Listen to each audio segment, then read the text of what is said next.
Ladies and gentlemen, we're back for round two of wall-to-wall coverage and wall-to-wall wrestling coverage here on Sportswire Radio because, of course, our favorite company around and one of the premier companies around has another event, and certainly we're going to see what the bodies are going to be like. Who's going to be laid to the waste and to the wasteland at the Buckshaw Village Community Center this Saturday. We have a lot to get into here. This is going to kick off our next, 24 hours or so of wall-to-wall LWF coverage. And what better person is regular Spot here to talk about everything in the card and much, much more. And he is the heart and soul of the LWF. And without further ado here on the Sports Report, the number one global sports show, the heart and soul and commentator of the LWF, that's Mikey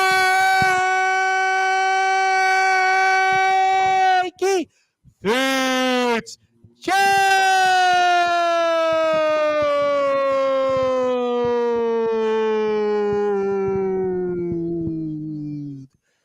My friend. Thank you. How you Thank doing? you. That gets better every time. Thank you very much. I hear that apparently. Listen, we hear all, whether it's Simon Hill or Ben Hall in the GTM or anybody else who does these things. Mike Angus, obviously. Got to acknowledge Mike. I mean, we'll try. We're not as good as those guys, but certainly we are working on it. And my friend, good to be with you. Usually we do it in the Monday before the pay-per-view, but we had some scheduling conflicts and some technical difficulties on my end, but very happy to be with you. So much to get into here when it comes to the LWF Wasteland. We're just, I think, like less than 48 hours away from it, and we're going to have a lot of reactions tomorrow night from the Scenario Nathan Gunn, the Asset Stephen Cross, Wildfire Nate Reese, so much to get into here. But to set the tables for us here when it comes to Wastelands, May the 14th, Saturday at the Buckshaw Village Community Center, I want to cut to this chase. I want to get right to the heart of it. I want to go to the LWF World Championship match. Obviously, our top of the table. He's always got the 13th man, the 12th man, 14th, 15th, you name it at this point behind him.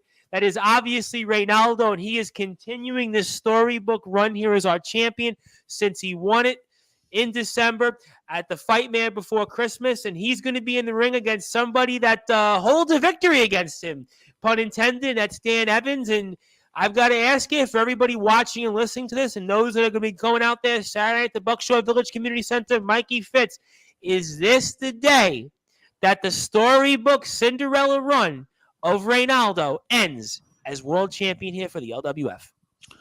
Well, I certainly hope not. As I say to you every time I come on there, I don't want Reynaldo to ever lose the LWF title. I think it makes me feel happy when I wake up in the morning and know that Reynaldo is the champion of the LWF.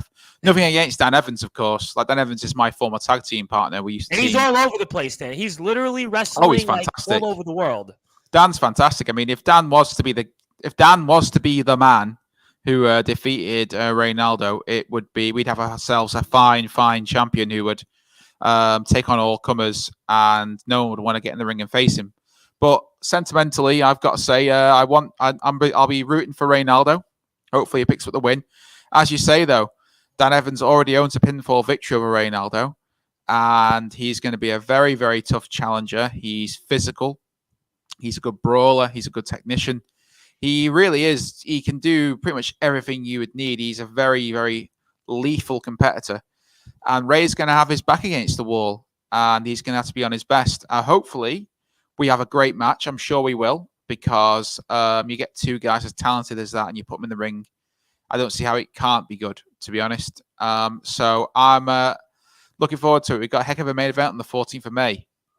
Absolutely. I'm excited about this one, but you said something interesting, and I want to talk about it here because I know we've spoke about a number of Reynaldo's title defenses since he defeated Nick Cutter late last year, but I feel like there's an added wrinkle here to this because Dan actually has a victory here. So in a sense, as you know, the old adage is somebody who holds a victory here, he's got momentum going into this. He's going to feel, you know what? I already have a victory over Reynaldo. I can beat him one-on-one. Now there's even more in my favor. Now there's clear momentum. Pressure's on Reynaldo. I mean, do you feel like, in a sense, this title defense is even different than the ones we saw against Jack Roberts and certainly Sona Durson at Slamaganza 3? But in this one coming up here, is that actually Dan Evans holds a victory here, and he's got legitimate momentum going into this one. Yeah, and it's got to play on Ray psychologically as well, knowing that he's facing someone who has pinned him. We've seen it in the past, not just in the LWF, but in lots of other wrestling companies, when someone gets themselves into contention by defeating the champion in a non-title scenario, that always adds an extra wrinkle to the eventual title match. I think one that I think of in recent years was when Christian Cage wrestled Kenny Omega in AEW. Yep. Christian Cage picked up that win first. He beat Omega for the Impact title. Yep. And then when they faced again on pay-per-view for the title, you could tell that Kenny Omega had a different mindset. You could tell that he was thinking about it. It was weighing on his mind. I'm sure it's going to be the same for Ray. I'm sure in the back of his mind, no matter how confident he is, no matter how well he plans for the fight, and I'm sure he will plan for it well because he always does. He's a meticulous man. I'm sure in the back of his head, he's going to be thinking, Dan Evans has beaten me before. Will lightning strike twice? And obviously, if you're Dan Evans, as you say, big boost, big morale boost, big momentum in his corner. He's thinking, I've done Ray. I've already pinned Ray before. I've already defeated him before. If I do it again, I'll be the champion. So there's a lot of intangibles going on here, as they say. Absolutely, no question about it. We've got some comments in here, and I want to get to it. And somebody's commenting. He was becoming I think he's becoming a big friend of Sportswire. I mean, I can't wait to have this guy on here. Obviously, he's training in his own right for nonstop action wrestling, and he's joined us here once again. That is, of course, Kieran Hayes, and Kieran's a big man. If you've seen him, he's definitely a big man. And he says here, and he makes a good point here for you, Mike. He says maybe Dan is in Reynaldo's head. Dan Evans looks to have the advantage here. I mean, you could make that claim here, to be fair. I mean, he's got an excellent point, which is what I think here. I mean, walk me through your thought on that. I think anytime the challenger has beaten the champion recently, because it was recent, it was March, 12th of March when at Marching On, where Dan Evans pinned Reynaldo. So it was only just over 2 months ago. So the wounds are still fresh, as they say. So that's always going to play a part in it. I think in most cases, whenever it's a title match and the challenger has recently pinned the champion, the general consensus is that momentum is in the challenger's corner, and they naturally have an advantage because of that. It's very rare that the challenger is deemed the favorite, but Dan certainly has an extra spring in his step due to already defeating Reynaldo. However, though, it can work the other way. Reynaldo can be motivated to settle the score. I always think of someone like, say, Lennox Lewis, who was a great champion. Absolutely, sure. He made a career out of avenging his defeats. Lennox Lewis didn't go undefeated in his career. No, every time, Oliver McCall famously lost that match and got right back up against him, and that was his career. Even to an extent, the draw with Holyfield. I mean, he really won that fight. They ruled it a draw. I mean, he had a number of those fights like that. I mean, it was just like Rahman was another one of those examples. I'm pretty sure it was. Hasim Rahman, wasn't it? And what was the other guy? It was. I thought it was Oliver McCall. Was the other one? McCall, yes. And then they had that really strange rematch where McCall was like crying in the corner or something. It was, yes, exactly. But again, like it can be. I think you just watched the Lennox Lewis documentary, like I did a couple of months ago. It was on. I remember it. I'm old enough to remember it at the time. I remember watching the Rahman fight, and I remember quite a few of his fights. I remember the Tyson fight when it happened. Well, everybody remembers the Tyson fight. I remember being in school about that. That was like the running joke of my junior high school into high school years, was the Mike Tyson comments in that whole bizarre situation. So yeah, that was a fair point when it comes to a challenger going into a fight here. Certainly in the sense that it is kind of comparable here, which is why I think in a lot of ways this is such an intriguing one also. And going into the match here, and let me get back to Kieran, because we're getting a lot of fan comments here of just people in general like to comment lately. So let me just get to his comments, because he says here, Dan Evans may be the man for the job. That pun was definitely intended. Reynaldo may level the score, but all the pressure is on Reynaldo, and he has everything right now, but Dan has everything to gain. Advantage Dan. I mean, that was kind of actually what I was going to say. So apparently, Kieran, are you reading my liner notes? Because that was exactly kind of what I was going to say here. I mean, Walk me through that. Well, don't really know if I can add much more to it, really. I mean, there's always pressure on you for the champion because, it's as hard as it is to get to the top of the mountain, it's even harder to stay up there. And, there's obviously going to be pressure on Dan because he's the challenger and he wants to win. But, he's got, in a sense, he's got nothing to prove because he's already defeated Ray. So for him, it's about just going that one extra step and getting the title. Whereas for Ray, he has got something to prove. He's got to prove that, he is capable of defeating Dan Evans. And he's going to want to even the score. He's going to want to, avenge that prior defeat. So there's pressure, but the pressure, I think, most of it will be self-inflicted. Ray's going to, all the great champions in any sport, doesn't matter what sport you're in, you are your own harshest critic, and you always push yourself. You don't need an opponent to push you. You're going to push yourself. And that's Reynaldo in a nutshell. Doesn't matter who he's defending that title against, he's going to give his all. So, yeah, there is pressure on Ray, but there's pressure on Dan too. And we'll see which one rises themselves to the pressure better, should I say, on the 14th of May. And another phenomenal main event here for the LWF, because you think about we saw with Sona Durson against Reynaldo. We've seen, obviously, him and Jack Roberts in the past. But, again, we're seeing Dan Evans. And Dan Evans has been wrestling all over the world. I mean, Dan Evans right now is at the top of his game right now. Reynaldo right now is at the top of his game right now. Because think of the story, the comeback that Reynaldo has had. It was really one of the greatest comebacks, in my opinion, in wrestling history, and certainly UK wrestling history, where he was a guy that had not been a world champion in almost 10 years and came all the way back here and won the championship. And the fans love him at the Buckshaw Village Community Center. They love him in Chorley. I mean, you think about the responses he gets. I mean, it's just really unbelievable. So this is going to be an action-packed main event. These are reasons why you also need to follow the LWF. Twitter, LWF, the LWF Wrestling on Instagram. Facebook, please like the LWF page. Also, be a part of the LWF fans page. Subscribe to the LWF's YouTube page because there is a lot of great action here in the LWF. I'm always excited to speak about the LWF. I cannot wait for tomorrow because we are going to have the Scenario Nathan Gunn, the Asset Stephen Cross, Wildfire Nate Reese, and they've always got a lot to say. Those three of them, they're always going to be speaking about something big. Something is going to go down, and we're excited about all those things. And, of course, Mikey Fitzgerald is doing a phenomenal job also in representing the LWF. So we're excited about all that here.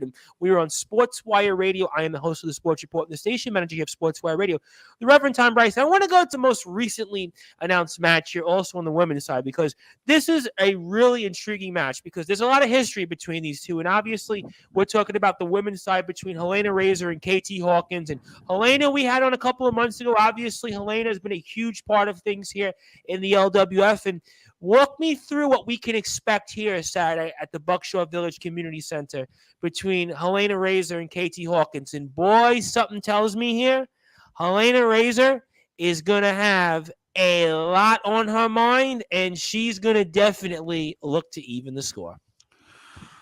Well, where do you start with Helena Razor and KT Hawkins? In essence, it started last year when Helena Razor and KT Hawkins had a match. I believe it was Summer Smash, where Helena Razor came out on top on that occasion, but it was a very close contest. And then it sort of began a downward spiral for KT Hawkins, where she didn't win a match for the rest of the year. And it all led to the frustration building until the 12th of February at Lancashire Riot. It came down to Helena Razor and Jenny B in the Lancashire Riot. Helena Razor was, within touching distance of becoming the LWF Women's Champion, the inaugural LWF Women's Champion.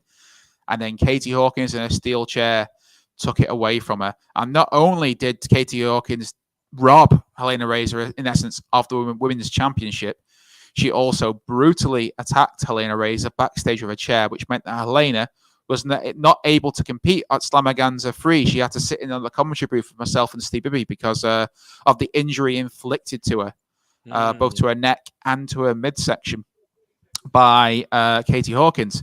And KT Hawkins, of course, was suspended from Slamaganza as punishment for what she did. So now we've got them both on the same show for the first time in a while. We got Helena Razor, and we've got Katie Hawkins. Helena Razor, as you say, she is desperate to get some revenge.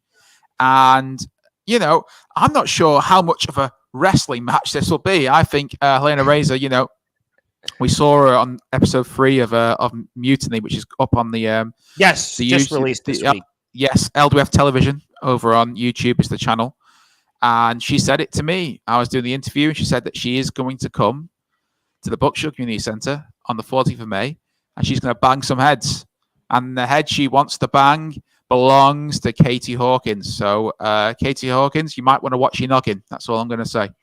Ooh, ladies and gentlemen, those are definitely some strong words. And listen, we've had Helena on here in the past, and Helena definitely, she's been a huge part of things with Shining Wizard, and definitely a lot on her mind. And I want to thank also Ernest from our Sportswire radio team who shared this on Instagram. We've got a ton of people tuned in on Twitter as well, but that Ernest has got like 4,000 followers. So we're very happy that Ernest shared that on Twitter for us. And Kieran jumps in, going back to the Dan Evans Reynaldo match. He says, pressure either forges coal into diamonds or crushes them into dust. I guess we'll see if the pressure that Dan Evans brings is enough to take the title. Maybe lightning strikes twice. Ladies and gentlemen. He's a bit of a wordsmith, Kieran, isn't he? Bit of a wordsmith. He's a poet almost. I mean, certainly I'm not as good as words as with Kieran. That's why Kieran's here with us, giving us some commentary here. So obviously, it's funny actually that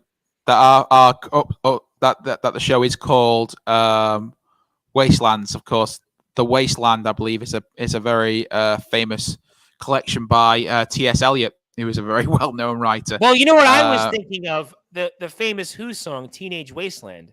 That's another one, yeah. Oh, we should have made that the show theme, really. I should have suggested that to Steve. Oh, well, what can you do? Well, but yeah, you would have copyright issues, though, I'm sure. So maybe you're better off. But no, it's interesting because our January show was called Winter of Discontent, which is obviously a reference to William Shakespeare. Yep. And then we got Wastelands, which is a reference to T.S. Eliot. I don't know what should we name another author? I don't know. What we're going to call the September show? Catcher in the Rye or something? We'll have to have a think, won't we? And decide what to call it. I'm trying to unfortunately think about the days I was in literature class in high school and college, and those days didn't go well because that's why I'm on the mic there and not in English class or teaching an English class. But that's here nor there. But going back, I want to go back to Helena Razor and Katie Hawkins very quickly because we've had Helena on in the past. So I'm definitely kind of, let's say, a fan of Helena's a little more in this case actually than KT. But with everything that you just said about Helena, we know the history between everything that went down a couple of months ago, the injury, what happened, obviously, with Mr. Bibby backstage with KT. Do you think, though, in a sense that could there be a possibility that Helena lets maybe the best of her get to her in a match like this, and maybe she lets her emotions kind of dictate the situation, and that could potentially be where there's an opening for KT to find a way and maybe get a W here? Yeah, well, I think whenever there's a personal issue like this, there's always the risk that you can become overly focused on settling the issue than actually winning a wrestling match. And I'm sure Helena's got that in mind. I think deep down, I think she wants to pick up a victory more than anything else. But at the same token, when you get into the building and the bell rings and you see your opponent across the ring from you, and if it's someone who you really dislike, sometimes game plans and rational thought go out the window and you just want to put a fist through someone's face. And that might be what Helena, what situation she finds herself in on the 14th of May. I think, Katie Hawkins, I'm sure she's very, very intelligent. Whenever you see her interviewed, she's very well spoken. You can tell that she's got a game plan, I'm sure, and it'll be interesting to see if her game plan is a match for Helena's passion and ferocity. Because if it is, then Katie Hawkins has a chance to win. If it isn't, then she might get burnt out in the flames of Helena's rage. So it'll be interesting to see what happens. This is what you call a classic grudge match in professional wrestling. This is just an old-fashioned grudge match. This is not going to be the sweet of the science from the sport. This is not going to be one of those in the squared circle where you're going to see 25, 30 minutes of holds and certainly a lot of technical wrestling. This is just going to be an old-fashioned brawl. It's going to be a fight. This is going to be one of the more intriguing matches here. This is why it was just recently announced. So clearly, I'm excited about this match just as much as I'm sure everybody else is, especially in the locker room. And I want to talk about another match, which I find so fascinating here because they're kind of like in, I don't want to say an awkward position, but they're sort of in like a situation where they're on their heels a little bit. And that's the Wrecking Crew right now. And the Wrecking Crew are in the ring. We're going to see Nick Cutter this time. And certainly Mr. Cutter obviously fell short once again in his opportunity to get another crack at that world championship. And he'll be teaming this time with the former one half of the tag team champions of the Wrecking Crew, that is Chris Stone, the first ever, of course, LWF tag team champions. And they'll be in the ring against Troy Ryan and, of course, of Synergy and Jack Roberts. And certainly the champions are going to have a lot of their hands full here. And give me your thoughts, because I feel like right now, I know we spoke about this. I know Kieran's got another comment. I'm going to get to Kieran in a second, but I do feel like in a lot of ways, this is more to me about the Wrecking Crew right now, because the Wrecking Crew right now, they were supposed to be the big, bad voodoo people, the big, bad wolves around. They were supposed to run roughshod over the LWF. And right now, I mean, you gotta be, if you're in the LWF, or even if you're a Wrecking Crew fan right now, you've got to be looking at the Wrecking Crew right now. I mean, they're in trouble right now. The pressure, I think, is surely on them because, like I said, Nick Cutter's not holding any gold. He didn't even win the Castle Cup, and Getsky and Stone lost the gold. Well, yeah, that's a good point. I mean, as we know on our last show at Slamaganza, we crowned new LWF Tag Team Champions, which was, we saw Troy Ryan and Anderson Daniels pick up the victory, but Jack Roberts is also a member of Synergy, and all three of them are looking, I believe, to do the old Freebird thing, where someone can step in at any time, and obviously or New Day theoretically. Oh, yeah. And all three of them are excellent athletes. So on this occasion, on the 14th of May, it's going to be Jack Roberts and Troy Ryan, and they're going to be a very efficient tandem. And they're taking on, as you say, Nick Cutter and Chris Stone. Davey Getsky has gone into a bit of a slump, a bit of depression since he and Chris Stone lost the tag team titles. That's why he's not competing on this show. I'm not sure what's going to happen with David Getsky. Maybe at ringside to cheer his teammates on. But regardless of that, David Getsky, he's going through a bit of a rough patch, and that's why Nick Cutter's stepping in here now. And Nick Cutter and Chris Stone, obviously, they are both highly rated competitors, and Chris Stone was one half of the first ever tag team champions, and Nick Cutter is a former Castle Cup holder. But neither of them, as a tandem, the two of them together have never been the tag team champions. So that's why this particular bout is going to be non-title. I believe that's, which was obviously a bone of contention with Mr. Getsky. Certainly, we saw the back and forth. Yeah. Well, they want to get right back into the title hunt, which is perfectly understandable. But as far as I believe, Steve Bibby, who is the matchmaker, the man who decides these sort of things, Mr. Bibby, who decides these sort of things, he decided that they didn't deserve to get, seeing as it's a different pairing, seeing as it's Nick Cutter and Chris Stone. The rematch clause couldn't be invoked. That's which I think, which is probably Steve giving the Wrecking Crew a bit of a taste of their own medicine, because they like to hide behind the rules and they like to bend the rules to their own whim. So Steve's giving them a bit of a taste of their own medicine this time. And also, as we say, Jack Roberts and Troy Ryan will be the team. It was Anderson Daniels and Troy Ryan, who won the title. So I think Steve just felt on this occasion, make it non-title. There's no reason to say that Jack Roberts and one of Anderson Daniels or Troy Ryan can't team up to defend the belts down the line at some point. But as it currently stands, this one will be non-title. And really, we're looking at two different sort of twists here, different sort of perspectives. The perspective from the Wrecking Crew is obvious. If Chris Stone and Nick Cutter win, then they can stake a claim to the shot at the tag team titles.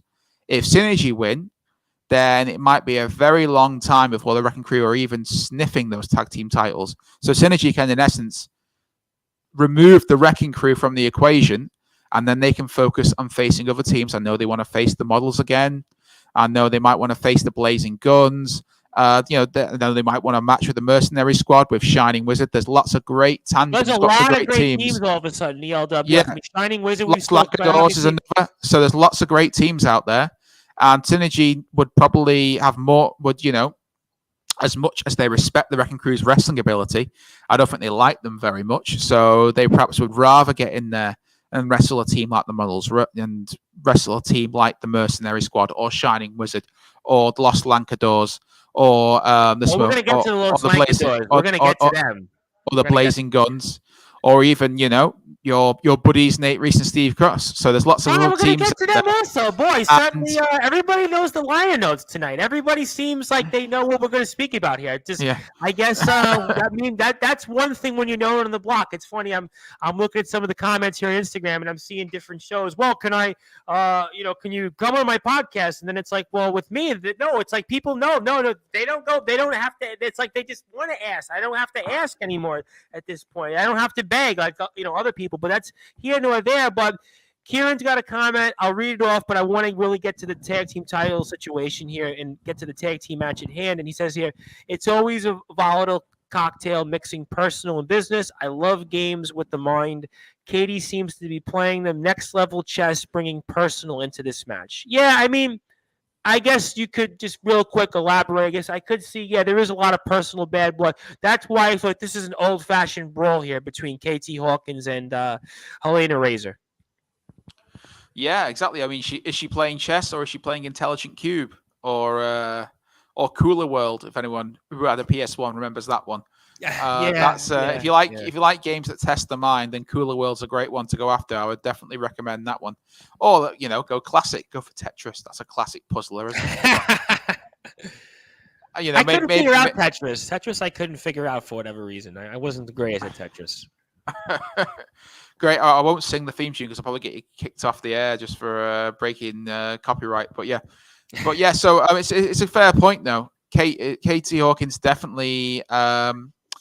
She has been, psychologically trying to attack Helena Razor just as much as she has been physically. So it'll be a great, clash of the physical and the mental to see who will come out on top when all said and done. I think Kieran's put another comment about the Wrecking Crew. Should we have a look at that one as well? Seeing yes, absolutely. The match we are currently discussing. I feel like the Wrecking Crew are going to come up short listening to this. Nick Cutter and Chris Stone don't seem to be usual partners. That has to be a disadvantage for them. What do you think? Well, yeah, you could say that, but the Wrecking Crew, they're a tight-knit unit, as are Synergy, because, even though it's not, even like I say, Troy Ryan and Anderson Daniels were the tandem that actually won the tag team titles, but sure. Jack Roberts works just as well with Troy Ryan as Anderson Daniels does, which is, the strength of Synergy.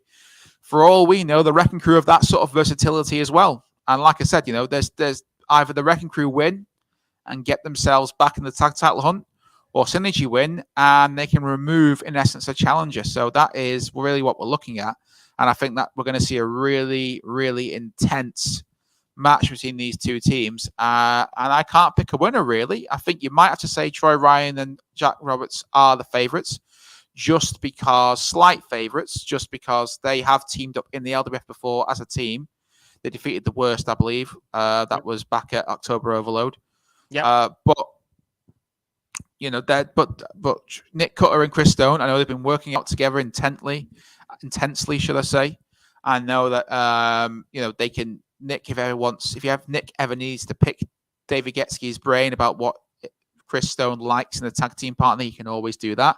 So yeah, I think we're going to see. I think the Wrecking Crew. If anyone who thinks the Wrecking Crew aren't going to be a polished tandem here, you might be in for a surprise. I think they're going to work well together. I've got a point on that, and obviously I want to also acknowledge Dustin Hart here from CCW. We're doing a lot of CCW late on Sportswire, so I want to give him a huge CCW? Yep. Color Combat Zone Wrestling? Yep. Lay the law once again. Prepare for war. CCW. I used to watch CZW back in the day. I'm glad they're still going. Well, we got Colory Championship Wrestling. We've got the National Colory Brawl coming up here on May the 27th. Yep. Colory Championship Wrestling. Is that Yep. what it is? I thought you said I thought you said CZW. No, CCW. Colory Championship CCW. Wrestling. We have the National Colory Brawl on Friday, the 27th of May, and he's a part of that company. So I want to give him a huge. He's been watching a few of my streams. In fact, he was in on the stream yesterday with Balachis. I have a lot to say to him. We'll get to him in a little while. But also back here from Kieran, a lot on the line here. Wrecking Crew with everything on the line here, everything to gain. But if they lose back to the bottom, that's why. That's what makes it good. That's what makes it exciting. That's what makes it good here. This is why I also have a question and point that I want to make, and especially when it comes to Mr. Cutter, because Mr. Cutter, I feel like here, he's got the most to lose of everybody here, because we know his situation when it came to obviously looking at the Wrecking Crew. He became the leader. It's a new Wrecking Crew. It's supposed to be an improved Wrecking Crew. He basically said it going back to December. He discounted Reynaldo in a sense. He basically looked past him. He thought it was a foregone conclusion. He re-entered himself into the Castle Cup to be the first time, two-time Castle Cup winner. He came short at Sam Maganza 3 in the main event for the finals for that match here. Now looking at Nick Cutter, Mr. Cutter, I feel like the pressure is surely on him, because he was supposed to be the leader of the Wrecking Crew. He was the guy that was supposed to be the world champion. He was the guy that was supposed to be the first two-time Castle Cup winner. Surely, I have to say, he's got a lot of pressure on his back, and I'm even going to throw it out there. If I'm Davey Getsky and Chris Stone, and if Nick Cutter once again comes up short, shouldn't there be questions remaining to Mr. Cutter's leadership if he continues to fall short here? Well, the Wrecking Crew doesn't really have a leader anyway. They've always been more of a brotherhood. So it's more the three of them working together. How can they be brothers if Mr. Cutter continues to lose? Well, everyone's got to pull their weight. Exactly. So, but at the same time, Davey and Chris didn't win the last show either. So, but they were tag team champions, though. They did. They were, but Nick was Castle Cup holder. So Nick, all three members of the group. I mean, obviously, I don't know why I'm defending the Wrecking Crew. If they combusted, it'd be quite funny. But at the same time, I think they've been there for one another, definitely. So I don't think there's any sort of risk of that. I think they need to win. I think to get some momentum going again. And if the Wrecking Crew were removed from the tag team title scene by losing to Synergy here on this show, it would do, I reckon, some damage to them, quite serious damage. But on the same token, I think sometimes when you're in a hole, when you're got your backs against the wall, that's usually where a lot of people sort of step up. I think there's lots of examples of that where someone's had their back against the wall and it's ended up bringing out the best of them. You see it all the time when, good example would be Manchester City recently, who they were knocked out of the Champions League and they've won their past two games 5-0 and 5-1. So they've bounced back considerably. Sometimes you have to, have a dip before you can head back up again. And I'm sure that's the mindset the Wrecking Crew will have. As far as Synergy go, they're tooting along quite nicely and they're doing very well for themselves. They can take another step even further up. So there's going to be motivation on both sides and both teams are going to be going for it, which is why I think it's going to be such a fantastic match. Looking forward to it, and Kieran chimes in here. Cracks are showing Synergy may have the power to shatter the Wrecking Crew. Well, Synergy, listen, they certainly speak for themselves here. They have been on quite a run, regardless of whether it's Anderson Daniels, whether it's Jack Roberts, whether it's Troy Ryan. So they have certainly been on a run here. And again, if you like what you hear from the LWF Wrestling on Instagram, LWF TV on YouTube, also LWF on Twitter as well. So please subscribe and like all the pages from the LWF. We're also on Powered 4 TV as well. Yes. So if you want to check that out, you can sign up there. Absolutely.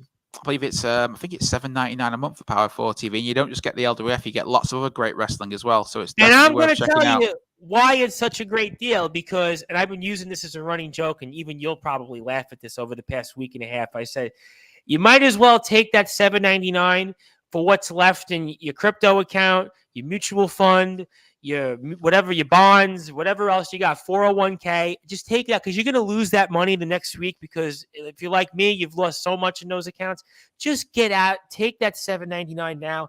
Put it into Powered 4 TV because you can watch great shows anytime like the LWF has to offer, like Slamaganza 3, like upcoming here at Wasteland.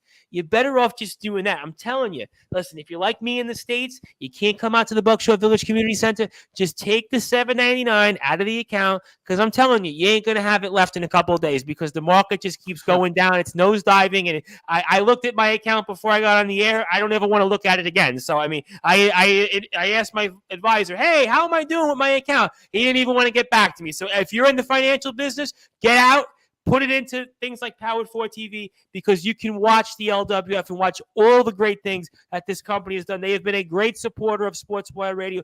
They have been so gracious in terms of granting us all the talent that they have to come on our platform over the past year. We definitely want to make sure we support those and continue to do that by going to Powered 4 TV. Also, if we can help out in terms of, I know we had some issues with the Academy and the ring and such. If there's something we can do later on, we'll definitely plug that as well. We want to make sure we support those who support us, and the LWF has always been at the forefront of supporting us here at Sportswire Radio, and I want to continue to make sure we do those things as well. And another match that I find so intriguing when it comes to the tag team, because you mentioned actually a few of those teams, and one of those is Shining Wizard. They're going to be in action against the Worst, and obviously I'm curious about this. We've had on Gorgon in the past, and that's always interesting with Gorgon, obviously, what he has to say, and certainly the guiding light, Isaiah Quinn, who knows what there. I know he posted something there in the past, obviously, about the Worst throughout the LWF, and we saw famously some of that, obviously, at different LWF shows, but Shining Wizard, I feel like right now,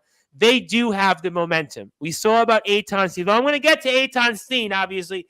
He is, to some, controversially, the Castle Cup winner, but Shining Wizard have a lot of momentum right now, and I kind of feel like in a lot of ways here, a win Mikey Fitz for Shining Wizard could arguably make the case for them that they're the number one contenders, possibly, to Synergy. So give me your thoughts here on another intriguing tag team match between Shining Wizard and the Wizard, and the Worst. Well, to give everyone a backstory, this one came about because on our last show on the 16th of April, Slamaganza 3, the Worst were due to do the raffle, and they decided that they were going to hold the raffle hostage. They weren't going to finish the raffle, and they insulted the crowd, and Shining Wizard decided they weren't going to have any of that, and they ended up chasing them away. So that has set up a match here on the 14th of May, where it'll be Big Ron Ronson and Clash teaming up to take on Gorgon and Vinnick. It's interesting you mentioned Isaiah Quinn. He posted a video up to Twitter, I believe, yesterday or on Tuesday, revealing that he won't be there. He's currently off in South America. So he actually won't be there to counsel the Worst, to coach them, to help them through. So they're already at an immediate disadvantage by not having their spiritual guide there with them. So maybe they will have a magical match on the 14th. Well, as everyone knows, Shining Wizard are the most popular band on this side of the cosmos. So I think we're going to have all of their fans will be there, I'm sure. It's the Buckshaw Community Centre on the 14th of May. But as you mentioned, both the Worst and Shining Wizard are going to want to get their noses into the tag team title scene. So a win here could boost either of them into contention, especially if the Wrecking Crew are unsuccessful against Synergy. You'd have to say that the winner of the match between the Worst and Shining Wizard have to be in the discussion for who's going to go after Synergy I'm glad you brought that up. That's how I feel. It's not just pride. It's not just the personal issue because Shining Wizard and the Worst don't like one another. They do regularly trade barbs on social media. So there's that aspect to it as well. So there's the personal aspect, but there's also the professional aspect where if you win, the business aspect, should I say, if you win, you can have a chance of becoming potentially number one contenders for the LWF title, tag team titles. And if you're a tag team in the LWF, that's what you want. You want to have those belts. Synergy currently have them. So both the Worst and Shining Wizard are going to have that in the back of their minds, and it'll be interesting to see what happens without Isaiah Quinn being there. Will the worst be at a disadvantage because of that? Will the fact that they can essentially let themselves off the leash without Isaiah Quinn there to oversee them, will that lead to them perhaps having greater success? We'll have a lot of questions answered, I think, when this show comes to an end. So I think that's a match that everyone's got to have their eyes on. If you like tag team wrestling, I think at the moment we've got a very rich tag team division in the LWF. I think we've got a lot of really good teams. I think we have good teams who come in from outside to wrestle in the LWF as well. We've got our homegrown teams like Shining Wizard who are excellent. We've got the Worst who, they don't just wrestle for the LWF, they wrestle Future Shot Wrestling and other places as well. So yeah, I am particularly excited to see this contest. I'll be interested to see where it goes. What's Kieran put? They need a Gandalf the White style mascot manager with a name, Shining Wizard. Well, really, to be honest, they should probably have the Great Muta with them. They're being called Shining Wizard, shouldn't they? Really? Can you imagine that? Great Muta. Well, I was actually going to say I got an older one. I'm sure you've probably seen this at some point at the WWF because around the world we still have the network. The Grand Wizard. The Grand Wizard. Oh, Ernie Roth. Yeah. Yeah. Why not the Grand Wizard? I'm thinking way up to like. Well, I think WWF. I'm sorry, but I think he's dead.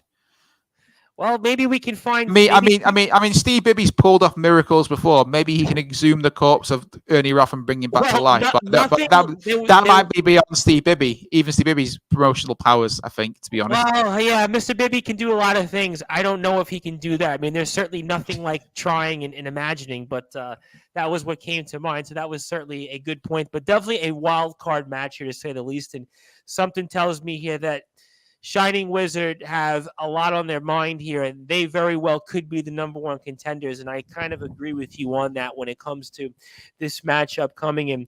I want to get to another match that's, again, involved with Shining Wizard. Kind of notice how we've done the trade with Helena Razor, and with Shining Wizard, then with Eitan Steen. And Eitan Steen, who, for some might feel is a controversial Castle Cup winner, but obviously he's in action here against the returning Tom Felwell here. I mean, Felwell. Tom Felwell. Don't get Tom Felwell's name wrong. He'll come after you, mate. If you've seen him, he's a vicious competitor. I had Balachius on yesterday, so listen, trust me, I'm aware of people trying to come after me or not, but obviously Tom Felwell, who's no stranger to the LWF, and he's going to be in the ring here against Eitan Steen. And Eitan Steen, again, certainly has a lot of momentum to some. And this is definitely one of those intriguing matches. And I want to get your perspective on it because it's another one of these, I guess, LWF traditions where we have somebody that hasn't been around that comes back or somebody that we haven't seen that's debuting. So walk me through this match here in terms of Tom Felwell versus Eitan Steen, our Castle Cup winner. Well, they have known each other for quite a while. I believe they even trained together at one stage. So, and they also, on our most recent episode of Mutiny, LWF Mutiny number 3, which is currently up on LWF television on YouTube, they had a bit of a face-off as well. I had to get in between them to make sure it didn't get physical. Tom Felwell was thankfully quite calm about it. He was sitting in to do commentary, and Eitan Steen was leaving the ring following a match he had. So there seems to be a bit of needle there. They're both very different wrestlers. Tom Felwell, I was talking to him.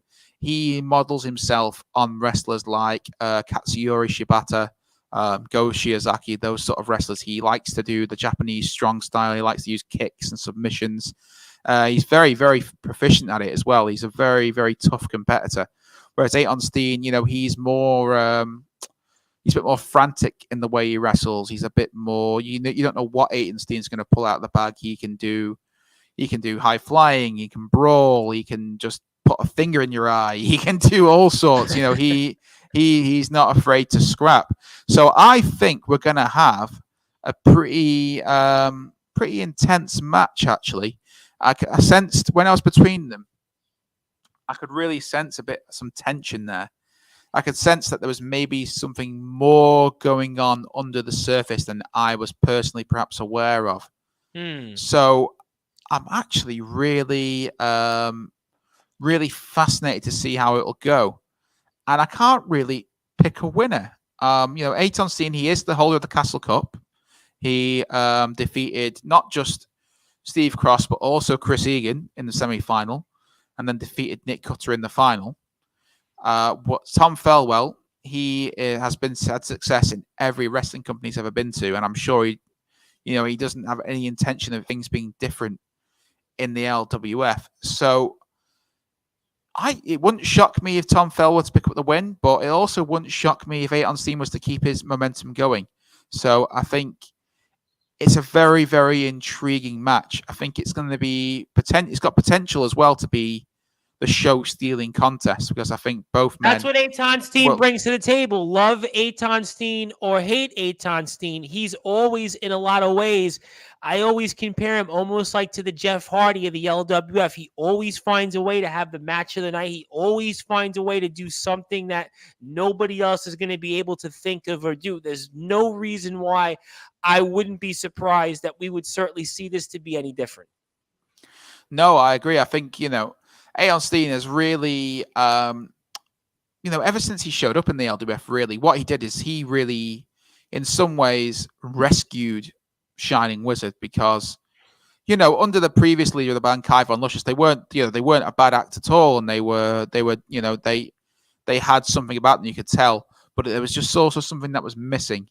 And as soon as Aton Steen came in to be the new leader of the band, the new lead singer, you could tell that like maybe a switch sort of went off in the heads of not just Big Ron, but Helena and Clash too, as well as Cliff Edge when he's been around. Wish him all the best. He's had injury issues and he's also off getting an education, so all the best to him on that front. We love Cliff. Hope he was well. Yeah. So wishing Cliff all the best. He's really kickstarted Shining Wizard and really got them going, really got them motoring. And I just, he's got a lot of momentum on his side. But at the same time, Tom Felwell is a really tough competitor. So I'm honestly just really excited to see it. I want to see what they're both capable of, and I want to see what they do in this match with one another. I think it's going to be, as I say, potential to be the show-stealing battle of the night. I think everyone should keep their eye on that one, because I think it's going to be a really fascinating, really interesting battle. And it'll be a good tactical battle as well, because both men attack wrestling in a different manner. Both men have a different sort of strategy. Both men have a different sort of game plan. They have a different sort of mindset. And I love that. I love it when there's nothing I love more in wrestling than when you get two sort of guys from different ends, sort of diametrically opposed guys or gals, or just people in general. Shouldn't exclude the non-binary. Put them in there and just let them fight it out. You put a brawler in there of a technical wrestler. You put a high flyer in there of a big monster. You put someone who likes to throw strikes with someone who likes to grapple, and you see which one comes out on top. I love that. That's fantastic. I look forward to it whenever I watch mixed martial arts, whenever you put a kickboxer in there of a judo practitioner or something, or a Brazilian jiu-jitsu guy, and it's completely different styles. Who's going to win? Who's going to make the match go their way, to their style? It's like the human game of chess, and I love it. And I can't wait for this match. I think on the 14th of May, this match between Aton Steen and Tom Felwell, it's going to be a cracker, and I can't wait to see it.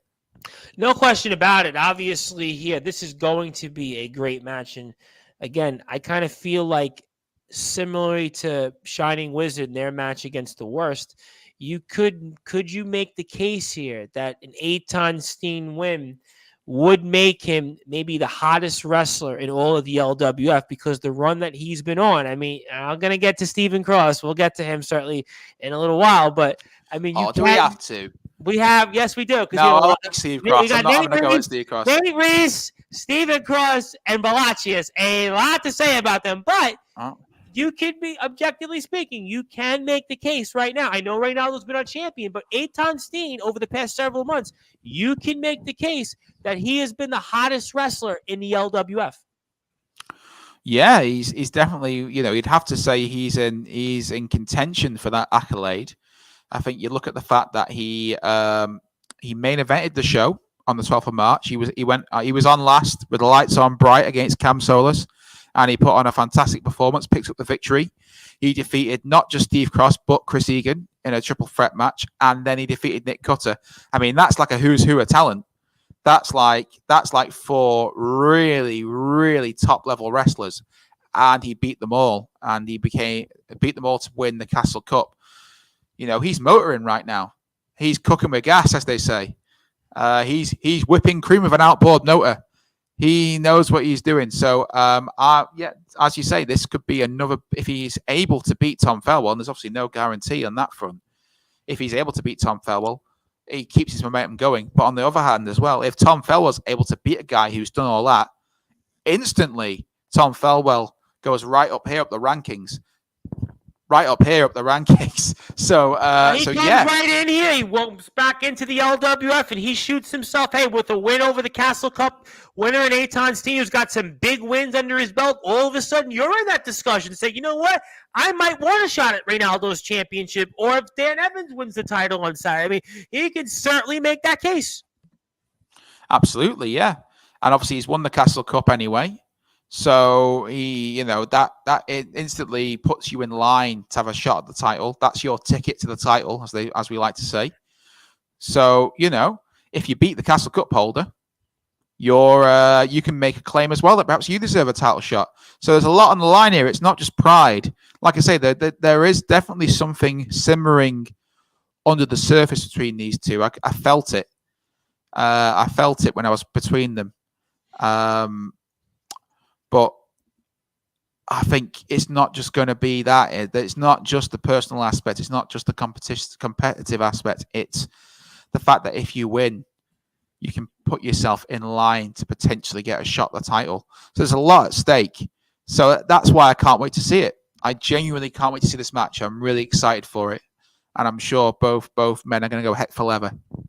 Oh, absolutely. You, me, both. Again, another great match. And obviously the reasons why you also want to follow the LWF, the Twitter, also Facebook, YouTube, LWF TV, Powered 4 TV, the LWF Wrestling, also on Instagram. And we are here with Mikey Fitzgerald. Here in about 25 minutes or so, speaking all things related to the Wastelands event coming up this Saturday, May the 14th at the Buckshore Village Community Center. So if you have a chance, you are nearby in Shirley, make sure you get out there and go out and see it, because it is going to be a show. Because it's going to be a great day for wrestling as a whole on May the 14th, because you've got KOW's Redemption. You've got GTM's Judgment Day. You've got the LWF's Wastelands event. I mean, you have got, listen, to me, this is almost like better than WrestleMania weekend, because you got 3 great promotions with 3 great events. You've got a who's who of talent. We have covered all of those companies. We are ending it with the LWF here between tonight and tomorrow night with the Asset Stephen Cross, Wildfire Nate Reese, and the Scenario Nathan Gunn. So all of that fun is going to start 9 p.m. British Standard Time, live on my Facebook at Tom Bryce, at Sportswire Radio,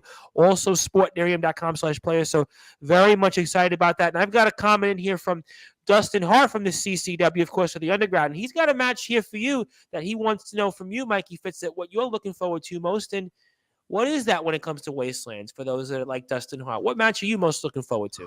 Well, that'll give us a good chance to segue onto another match, because there is a match I'm really looking forward to, which is going to be Lily Winter taking on Harley Hudson. Absolutely.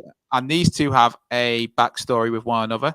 As we all know, if we remember back in January, Lily Winter declared that she wasn't going to be a ring announcer anymore, and that she was going to be a wrestler going forward. And she ended up hitting Harley Hudson in the back with a microphone. And then Harley Hudson was unfortunately injured. I believe it was her ankle that she injured. And it meant that she wasn't able to get her hands on Lily Winter in the Lancashire Riot. And then Lily Winter came out and cost Harley Hudson a chance to become the LWF Women's Champion back at Slamaganza 3. So there's a lot of needle behind this one. And Harley Hudson's coming to look for revenge. Lily Winter yet to lose a match, yet to be pinned or submitted here in the LWF. She didn't win the Lancashire Riot, but she gave a good account of herself before meeting up against Gia Adams. And she has yet to be pinned or submitted in the LWF. So there's a lot at stake on this one. And I'm genuinely looking forward to it. I always look forward to seeing Harley Hudson's matches. You know, she's 9 stone of Scouse power. and she'll throw that hexplex on you at any time, and there'll be no bridge. It'll be all impact. So I'm actually really looking forward to this match. I want to see if Lily Winter can back up all the trash she's been talking, and if she can, come out the other side after causing Harley Hudson so much hassle, shall we say? And I think Harley Hudson's going to be there looking to give Lily Winter a bit of a kick in to get some payback for what's happened. So I'm really, really looking forward to it. Bring it on. And Dustin chimes in here and says the female talent these days are so talented and are getting the respect they deserve. Love how far they have come. Absolutely. I couldn't agree more, because you think about it, and all of us are wrestling fans. I mean, there was a time you wouldn't even see female wrestlers wrestle at all in any card. And you think about it now, their main events have certainly WrestleMania. You think about AEW, obviously what we've seen here in the LWF and elsewhere where you've seen, women's wrestlers. I mean, we talk about Charlotte Flair all the time. Charlotte Flair is a better wrestler than 90% of the people in WWE. We talk about some wrestlers like we mentioned, Helena Razor. What a phenomenal wrestler. You see Helena Razor all over the place and what she's done. You think about Tonga, who's been in the LWF, what she's done. You think about people that Leah Raven, who we're going to get to. You think about Lily Winter. You think about KT Hawkins, Holly Hudson, Aurora Tevez. I mean, there is so many great wrestlers here. When you see everything that they've accomplished on the women's, and it's just phenomenal how far they've come. Listen, it's long overdue. So I couldn't agree more with you on that. And Kieran also chimes in and says that it seems like personal issues are being brought into even further matches. Dangerous cocktail mixing personal and business, as I reiterate. Yeah, I mean, I guess that's the case, right? I mean, personal and business. I mean, I guess that would be the theme here, Wastelands. Well, that's common in sport all the time as well. Anyway, True. There's a lot of great sporting rivalries that became personal. I think, I don't know if you're much of an F1 fan, but when I was growing up, Damon Hill and Michael Schumacher was the main one. There's a girl I know on Instagram that was just at an event that Lewis Hamilton was at. So, yeah, I kind of know some of it, yeah. Oh, and he doesn't like Max Verstappen, does he? So that's we think perhaps the most famous one is Ali and Frazier. They did not like one another in real life. No, not at all. Sometimes outside the realm of sport, personal issues are real because, think about athletes is they're competitive by nature. Most athletes don't like to settle for second place. No. And if you're denying them the chance to be first, if you're denying them what they want, then it's only natural that things could get personal. It's amazing to me when I see, for example, how well, say, Jurgen Klopp and Pep Guardiola get along. They don't seem to have any personal issue with one another. But I think back to something like Alex Ferguson and Arsene Wenger, how much they disliked each other, how much they really just didn't like each other, and you could tell. You think of some of the great rivalries in sporting history, the Boston Bruins and the Montreal Canadiens, like how much they hate one another, and like the fights. I think about boxing. I mean, so many. We do a lot of boxing on Sportswire Radio, and you think about boxing. There's so many boxing trilogies and feuds where you could see the bad blood, you could see the animosity in the ring. I mean, you could certainly see that fighters didn't like each other. To me, in boxing, it's such an example of that. Yeah, mixed martial arts as well. Oh, Kieran's put Kieran's put Millwall. Put that in. That's a very famous rivalry. Yeah, they do hate each other. They tear the stadium down sometimes. A lot of teams don't like Millwall. I think Crystal Palace aren't massive fans of Millwall either. So, but mixed martial arts. The feud I always think of, two feuds I always think of, Tito Ortiz and Ken Shamrock, and Tito Ortiz and Chuck Liddell. Yep. The first ever UFC show I ever bought was I think it was 2004, and it was Tito Ortiz versus Chuck Liddell. I remember that. Yes, I do. I knew who Tito was because he'd been like at wrestling shows and stuff. Yep. But I didn't really know who Chuck was. But I saw like the hype package for it, and you could tell right away they just didn't like each other. And I was like, I want to see those two fight. I want to see what happens when they fight each other. Sometimes a personal issue means more than a title sometimes if two people really hate one another.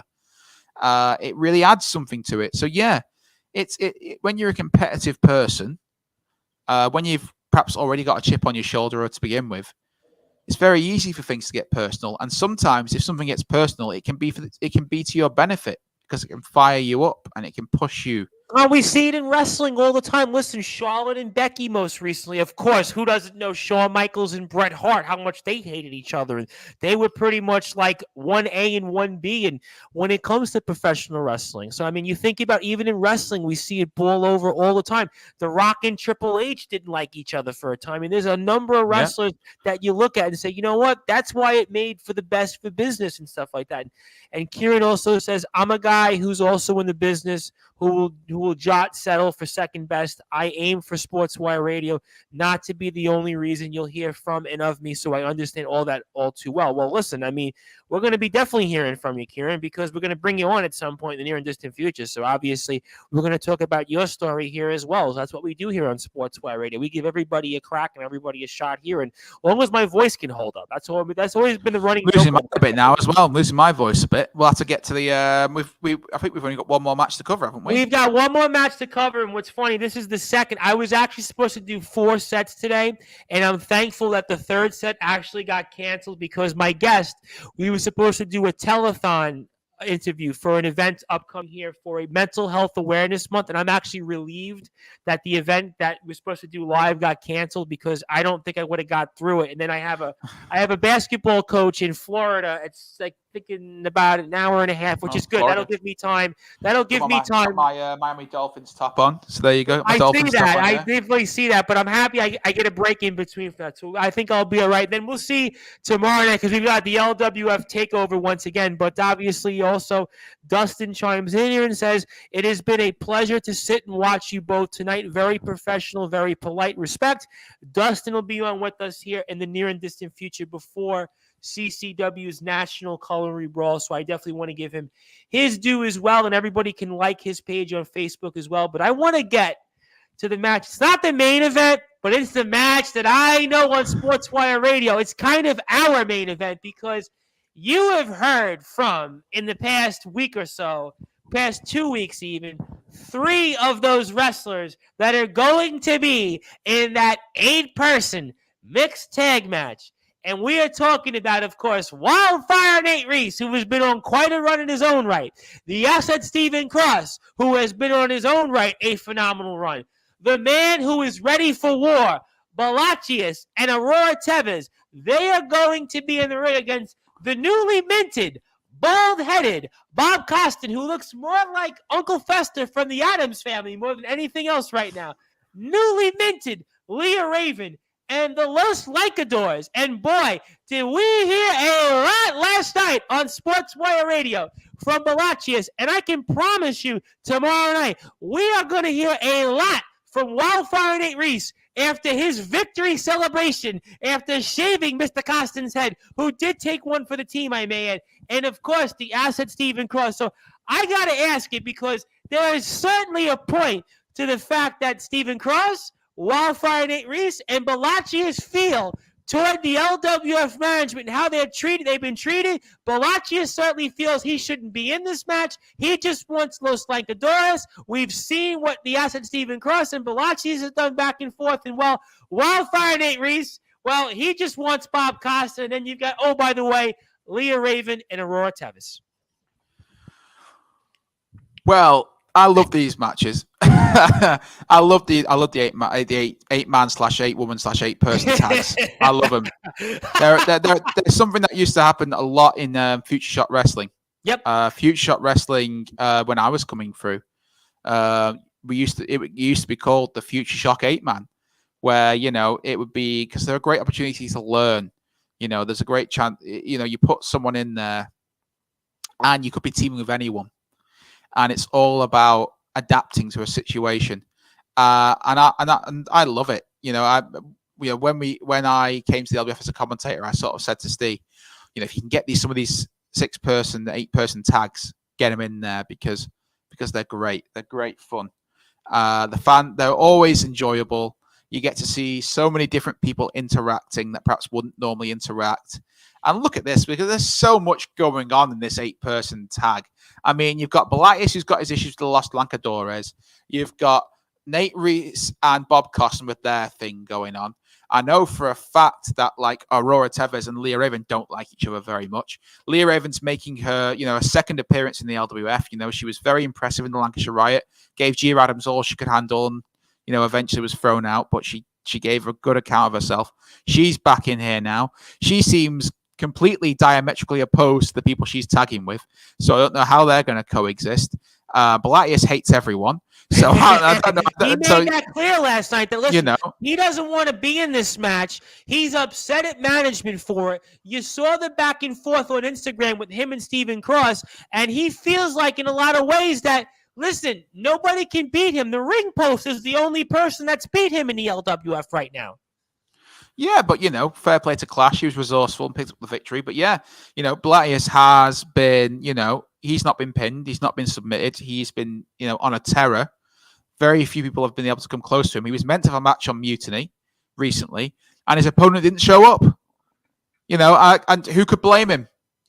If I was booked against Belatius, I wouldn't show up. It'd be like back in the day when people used to show up at the arena and see they were on their name was up against Vader, and they went like, no, got in their car and went home. People left the business rather than wrestle Vader. I think people will feel the same way against Belatius. He's a big man. Yeah. We saw all 6'6" of him last night, and I would not want any part of him right now. What he's been doing right now, arguably to me, he's the guy right now, and I said it last night on the air. He's the guy that I just see dollar signs written all over him, pounds written all over him. This is the guy. I'm going to be straight up. I see him being the LWF's version of the Big Show, The Undertaker, Andre the Giant. This is the guy. I got to be honest with you. And I know Mr. Bibby's listening to this. I see this guy, and this to me is the future here right now. Well, that's certainly what he wants. He certainly wants to barrel. But really, what he wants more than anything else is just to have a good fight. He wants to barrel through people. I felt very sorry for Martin, who is our music sound guy. He talked about that fine yesterday. Talked about being fined. Because, well, as he should have been. For those who aren't aware, Slamaganza free on the 16th of April. Belatius came out for an interview and then, demanded his music be played before it was supposed to be. And Martin, our sound technician, he got a little bit scared, a little bit frantic, as you would be with a huge man like Belatius yelling at you. And he played the wrong song. He played the wrong song. It can happen. It can happen. I mean, I've been the sound guy before at a wrestling show. Thankfully, it didn't happen to me. But there was a guy, it happened at least 3 times to me. I was on the other end of it where you're about to do your entrance and the sound guy puts the wrong song on and then look at you and just sort of shrug and go, sorry. And then you have to sort of go out and do it. It happens. It's quite, you might think, oh, you're just sitting there pushing the button. It's not, it's not. There's stress that goes with it. It can be a stressful thing, especially when you've got a big, beefy, scary man screaming at you. It's gonna make you a bit more frantic than usual. And poor Martin pressed the wrong button, and then Belatius brutalized him. And if it wasn't for Los Lancadores, I can't imagine what would have happened to poor Martin. So Belatius is mad about that, but Los Lancadores did what they had to do. Thank goodness they were there. But I want to ask this because you know what? Points have been made by Stephen Cross, Wildfire Nate Reese, and Belatius. And I'm almost inclined to agree to some extent because objectively speaking, there does seem to be a bias towards certain wrestlers in the LWF, like Bob Costin, like Los Lancadores, like Shining Wizard. There does seem to be where these wrestlers, like Belatius, like Stephen Cross, like Wildfire Nate Reese. I mean, listen, Stephen Cross wasn't even being booked. We didn't even know that Chris Egan was going to be his opponent at the Castle Cup. I mean, we saw these guys doing raffles, not even being announced. Belatius has opponents that don't even show up. I mean, there does seem to be right now 2 sides of the coin and how wrestlers feel they're being treated right now. Well, I don't know what the LWF can do about someone being too afraid to wrestle Belatius. I mean, what do you want us to do? Tie him up and put him in the ring and go, there you go. Well, it might make Belatius happy. And the thing is, right?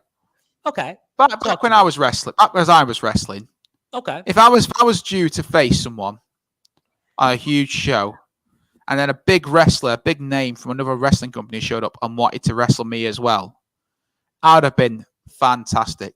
What a great opportunity. I don't just get to wrestle Aton Steen, who's a great wrestler. I also get to wrestle Chris Egan, someone who has held titles all over the country, someone who is widely regarded as one of the best wrestlers in the country. Here he comes. I'd be like, bring it on. Because that's what Aton Steen did. Because he was at just as much of a disadvantage. He didn't know if Chris Egan was going to be there. The difference is Aton Steen has a can-do attitude. And Steve Cross sometimes, despite being a great wrestler, Steve Cross likes to find excuses, I guess. But if he wasn't advertised, though, doesn't he have a point in saying, "Hey, you know what? What maybe Aton Steen doesn't want to..." Let's put it this way. Say he pinned Chris Egan, and now Steve Cross is the guy who beat Chris Egan. Would he be complaining? He wouldn't be. He'd be talking about how he beat Chris Egan. Because I've on more than one occasion, I've mentioned here that I have a great amount of appreciation and respect for Steve Cross. I think he's an excellent wrestler. Yes, you have. I think he's an excellent wrestler. I think sometimes Steve does himself a disservice because really... And I think he might have did a disservice by going back and forth with Balachius. I do think in that case... I think when push comes to shove, when you're in a fight and you've got 4 people opposing you, you will put those differences aside to get the job done.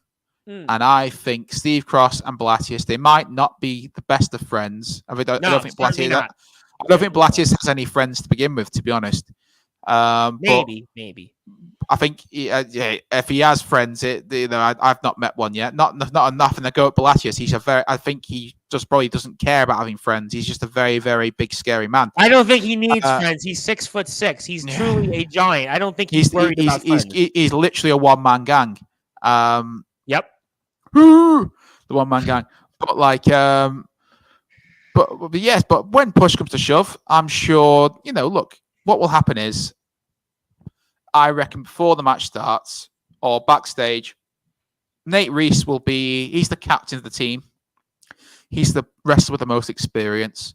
I'm sure he'll get his team around and Nate's right now one of the best. I would argue it's one of the best runs of his career right now, all across the scene here. What he's done, I mean, regardless of what you think of Wildfire Nate Reese right now, the run that he's on in the LWF and other territories, other companies, I mean, he's really put himself, no pun intended, back in the spotlight. He's now all of a sudden where people are noticing Wildfire Nate Reese right now. I mean, certainly Bob Costin right now. I mean, we saw what happened with you and him after Slamaganza 3. We really don't know what's going to happen with Bob Costin. Bob Costin right now seems like he's fragile right now. He's really he's definitely razzled.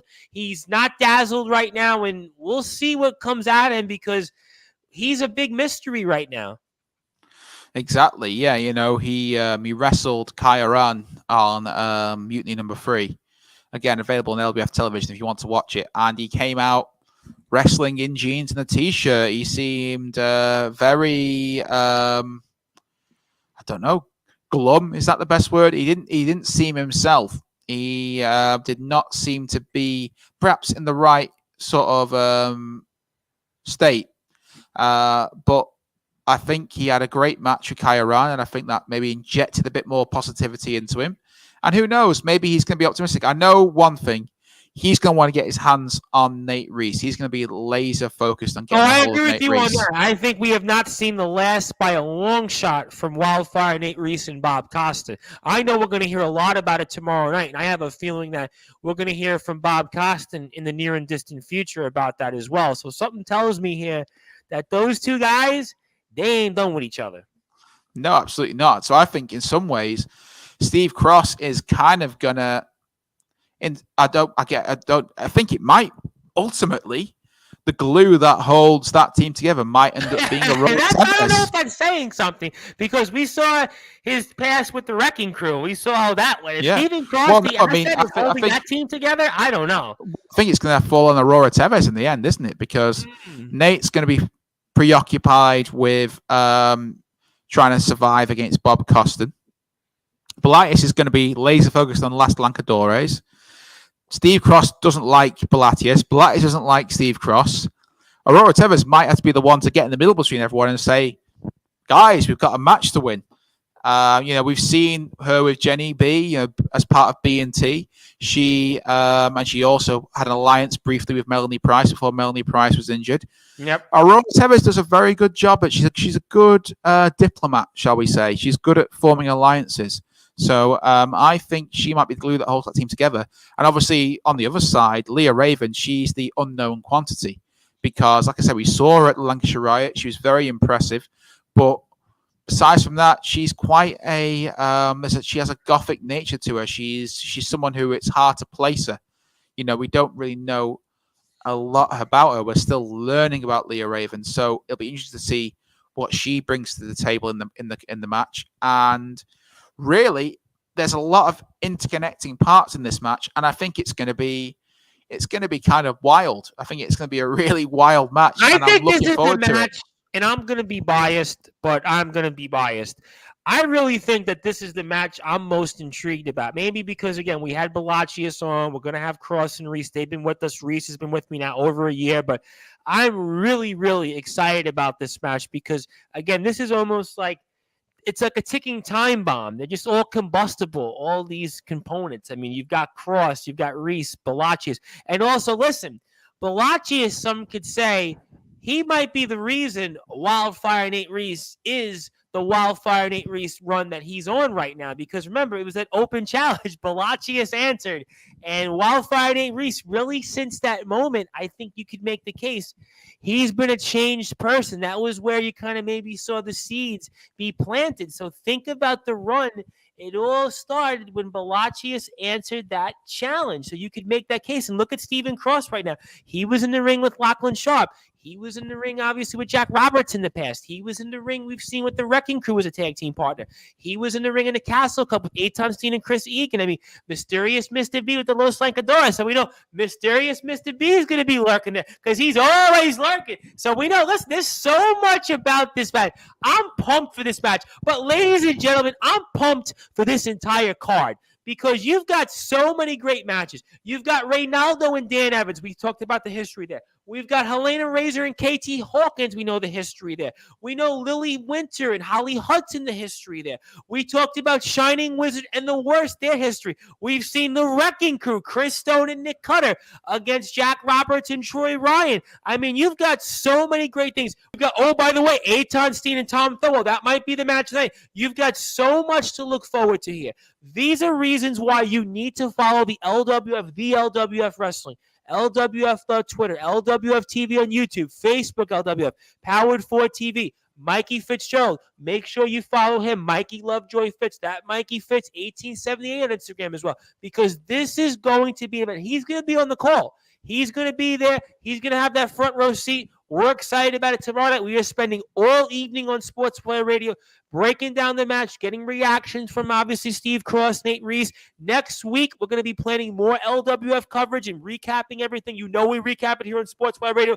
We are the one-stop place. Listen, there are some podcasts that just want to speak with wrestlers and ask them about WWE and AEW.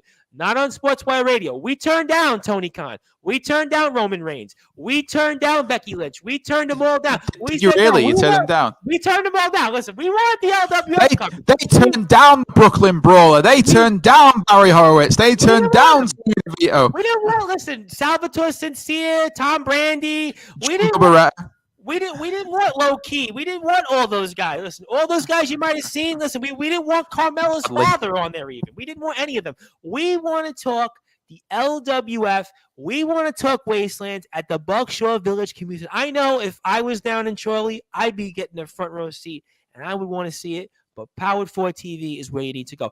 But before I get closing thoughts from you, I always ask this question, but what do you want to say to anybody that's coming Saturday, but after hearing this, what would you like to say to them that now may be thinking about it and now has a reason to attend? So give me your thoughts to anybody who's coming Saturday, what they can expect, and anybody now who, after hearing this, may be considering coming out Saturday night. Well, I think, we've got a series of great matches where there's personal issues on the line. There's a title on the line, the main event. Really, I think we've got one of the more intriguing cards we've done in a while, really. We're coming off Slamaganza 3, which was a great show, big show, arguably the biggest show of the year. We want to keep that momentum going. We're back in the Bookshaw Community Centre, which is pretty much our home. We love it there. We love the fans who come and see the shows there. And we've got a varied card. We've got some tag team matches. We've got the 8-person tag. We've got a title match. We've got some big singles matches. It's going to be, I think, a really interesting show. And I think you're going to want to be there because there's a lot of personal issues on the line here. There's a lot of animosity between a lot of the competitors. There's a lot of tension, a lot of intensity. And that's the sort of wrestling I like to watch. And that's why you need to be there. So 14th of May, Berkshire Community Centre, LWF Wastelands, be there. We want to see you there. Come and see us. Amen to that. And Kieran Hayes says, seems like I have a fellow big man in Balachius to scout. I want to see why. Balachius? It's Balatius. Well, come on, I'm not Kieran. Correct anybody. If you're going to try and instigate a feud with someone via this, you might as well get their name spelled correctly. But well, I would have to tell you, listen, I am the last person to not tell people how to spell this. It took me like forever to figure out how to say Lancashire and Lancashire, whatever you want to call it. Remember how we had all that problem with that in Shirley? So I am definitely not going to comment all those things, but I am going to comment and saying thank you, Kieran, for tuning in. Thank you for all you do at Nonstop Action Wrestling. I look forward to speaking with you also live here on Sportswire Radio, and we'll definitely get you on here probably in the next week or so. So thank you for your support. And I know it's getting late here. We're less than 48 hours here. And also Kieran says, do you want me to call him Bacchius instead? That's up to you. We'll let him know this. I'll tell you what.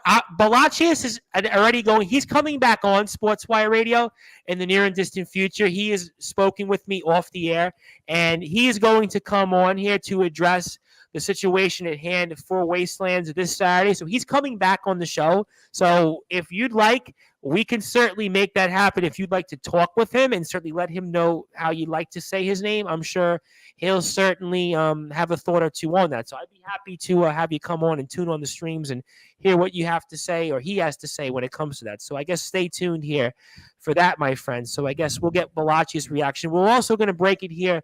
The Los Lancadores are going to be in the house Tuesday night on Really? You're going to get Los Lancadores in? They're going to be in the house. They heard what Balachius had to say, and they want to respond. They want to get their side of the story. So we're going to find out what the boys have to say. So I'm looking forward to that. So obviously Tuesday night, 7:30 p.m. live on Sportswire Radio. That'll be live on all of our channels. So you're going to want to be there for that, Los Lancadores. I got a feeling that they're going to see a lot of people from that 8-person tag that are going to be tuning in. They're going to get their thoughts, and they're going to definitely hear that. So as definitely you're going to want to tune into that. But obviously, I know you're a busy man.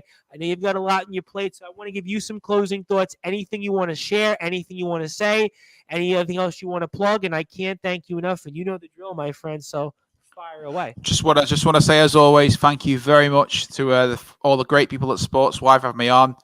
The Reverend himself, Tom Bryce. Thank you once again, Vicar. Thanks for having us on. Hopefully, we'll see you all there on the 14th of May. You want to check us out? It's LWF Television over on YouTube. Also, consider signing up to Power 4 TV. You don't just get the LWF, you get a lot of other great companies as well. It's definitely worth considering if you want to watch some great wrestling from across the British Isles and indeed the rest of the world. So, yeah, absolutely. What I'll say is, because I don't know if this Tom Bryce will be up for this, but go Isles! Yes. All of go Isles! Wow. Obviously, go Dolphins! Up the I Toffees. didn't know you knew hockey, and I'm an Islanders fan. Yes, I was a season ticket holder for 4 years, but unfortunately, we're at home right now, and we're looking for a new head coach, which I'm kind of perplexed about. I did not realize that you were going to say go Isles there. I mean, I'm happy about it, but I've got a friend who's an Islanders fan as well, so I sent him the video today of MJF's entrance in the Islanders jersey, so he appreciated that. He enjoyed that was probably the only time we're going to see MJF get a kind of reaction that he got, because I know he was on the other side of the pond, and certainly it was a mixed reaction, putting it kindly, in terms of the, for the love of wrestling there. Obviously, he had a back and forth there with Trish Stratus, which I'm sure every male was looking at him saying, You sure you wanted to go there? But obviously that's here nor there, because I think most of us would have just been lucky if Trish Stratus would have just winked at us, obviously. But that's I am a reverend. I don't want to get in any trouble and further incriminate myself, because we do have a college basketball coach later on tonight, and God knows we have an agent that's working with us for that. So God knows I can hear from somebody. Well, you said this about Trish Stratus, and you really showed your opinions about her. And we had the last one we did had like 700 listeners for it. So I know somebody's going to. My opinion on Trish Stratus is that she's an excellent wrestler. So absolutely, and she's again part of the first ever women's main event in I think WWE, maybe even wrestling history. So between her and Lita on Raw, yeah. So yeah, go Isles, go Dolphins, up the Toffees. See you all on the 14th of May. And we'll love to see you there. And I'm looking forward to having you back before the next event in June. Correct me if I'm wrong. June, what we looking at? June the 20th. So our next show after that will be 25th of June. Okay. Which will be the Red Rose Rodeo. So we're looking forward to that one. So I'll probably see you. The 20th? I want to say that would be. Correct me if I'm wrong. That's the 20th. I'll check my thing. Yeah. I believe it's the 20th, right? Monday the 20th. Yeah, Monday the 20th of June. Is that when you want to see me? I'm looking forward to it. Listen, the 20th, I'll definitely be there, and I'm looking forward to it because that'll be right around the first day of summer. So listen, who better could I spend right around the first day of summer with than Mikey Fitz and get us ready for another LWF event? So we're looking forward to it. So obviously, looking forward to hearing you on the call, my friend, Saturday. Looking forward to the event. Looking forward to another big day on Sportswire Radio with the LWF coverage here, wall to wall, for our Power Hour and much, much more. So thank you, my friend, as always, and good luck out there. Don't break a leg, and we'll speak with you after the Wasteland event. Bye-bye. As we're here on the Sports Report, the number one global sports show with commentator and the heart and soul of the LWF, that's Mikey Fitzgerald.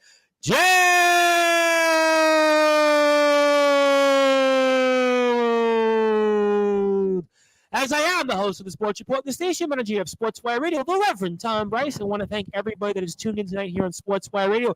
And we'll be back here at 9 p.m. British Standard Time for world-to-world LWF coverage with the asset Stephen Cross. Wildfire Nate Reese, and kicking things off first is the Scenario Nathan Gunn. He's going to have a lot to say. I know about Balachius and Stephen Cross and Nate Reese and much, much more on the card. So looking forward to being back with everybody here tomorrow night. If you're on sportnarium.com/play, you probably get some jingles. You probably get some Peter Gabriel Sledgehammer and Information Society, What's on Your Mind, and whatever else I've programmed on the dial until I come back on here in about an hour. So thank you, everybody, for listening and watching. Yes, you can probably do some of that music as well with you, some of that dancing, because we'll play probably a lot of that, maybe even some jazz music we have. I don't know what else I have in the jingle stored, but you'll get it for the next hour. And if you're on Facebook or over other channels, we'll be back in an hour with Stephen Gilbert of Northwest Florida State College, the women's basketball team. So I'm going to have to do some looking up on my line notes because I forgot about what I'm talking about in the interview. So I'm going to get killed by the agent there for that. But thank you, everybody. We'll be back in a little while, and we'll be back for more LWF coverage tomorrow night on Sportswire Radio, the number one global radio station.